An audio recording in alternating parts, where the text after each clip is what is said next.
Hi friends, welcome to our YouTube channel. ఈరోజు మనం ఈ వీడియోలో ఇండియా సెమీ కండక్టర్ మిషన్ అనే పథకం గురించి తెలుసుకుందాం. సో దీన్ని 2021లో కేంద్ర క్యాబినెట్ ఆమోదించడం జరిగింది. సో దీనికి చేసిన కేటాయింపులు 76,000 కోట్లు. 2021-2025 మధ్యలో దాదాపు 10 సెమీ కండక్టర్ ప్రాజెక్ట్స్ని అమలు చేయడం జరిగింది. 6 రాష్ట్రాల్లో 10 ప్రాజెక్ట్స్ని ఆమోదించి అమలు చేయడం జరిగింది.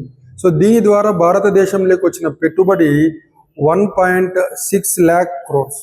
So India semiconductor mission యొక్క ప్రాముఖ్యత ఏంటంటే, మనం నేటి వరకు సెమీ కండక్టర్ ఎక్విప్మెంట్ కోసము చైనా లాంటి దేశాలపైన ఆధారపడి ఉన్నాం. So India is largely dependent on countries like China for importing semiconductor equipment.